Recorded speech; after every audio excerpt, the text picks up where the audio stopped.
where Vice President Kamala Harris and former President Donald Trump are holding dueling rallies in separate parts of the country tonight. This as Trump continues to accuse Harris of dodging reporters, some things she's pushing back on. Morgan McKay joining us now in studio with the latest from the campaign trail. Hey, Morgan. Hi, Teresa and Natasha. So first, just recently announced, Governor Kathy Hochul and Mayor Eric Adams and dozens of New York Democratic delegates are going to be holding a rally in support of the Democratic presidential ticket this coming Wednesday.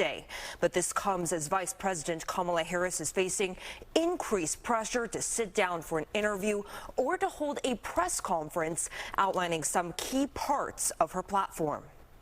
I'm glad that he's finally agreed to a debate on September 10th. For the first time since she became the Democratic presidential nominee, Vice President Kamala Harris on Thursday took a couple of questions from reporters for about 90 seconds and says she is ready to face former President Donald Trump on the debate stage. But when it comes to a sit-down media interview, I've talked to my team. I want us to get an interview scheduled before the end of the month. This means that the interview would likely happen after the Democratic National Convention on August 19th. Meanwhile, Trump on Thursday took dozens of wide-ranging questions from reporters for more than an hour. And while he was at times hostile, he also highlighted that he was at least facing reporters. She's not doing any news conference. You know why she's not doing it? Because she can't do a news conference. She doesn't know how to do a news conference. She's not smart enough to do a news conference. But speaking to Jack Lobel with Voters of Tomorrow, a group that is focused on turning out Gen Z voters this November, he says that the young voters he speaks with are already confident of Harris's values. She's overseen the first ever White House Office of Gun Violence Prevention, toured the country to engage Gen Z in the fight for reproductive rights, and also cast the tie-breaking vote on the largest ever climate action investment. We're excited about her accomplishments on behalf of our generation. Voters of Tomorrow say they have been able to register more than 1,100 students to vote in swing districts here in New York. We've had our best fundraising days in history since Vice President Harris announced. We've also seen young people across the country wanting to get involved in our on-the-ground operations because the stakes of this election are extremely high. New York Republicans are also working to boost their numbers among young voters.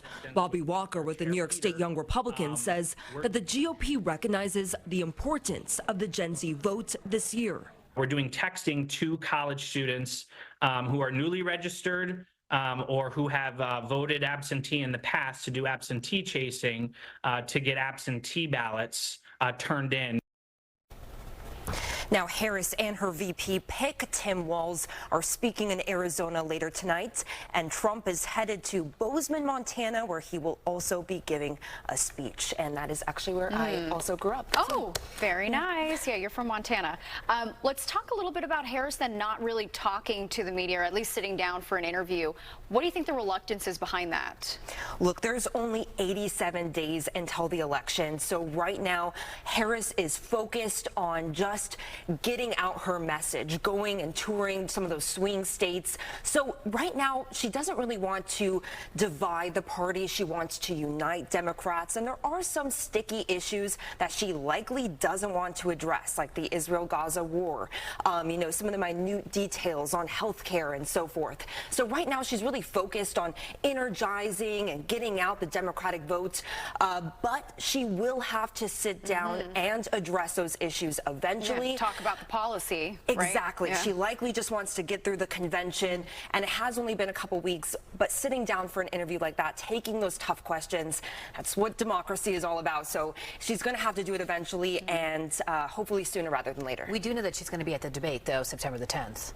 Right? Exactly. And Trump has agreed to 2 other debates, but Harris hasn't said yet whether she will attend those debates or what she plans to do yet. I think she, again, is focused on the convention likely and traveling to some of these swing states. All right, Morgan, thank you so much. Thank you.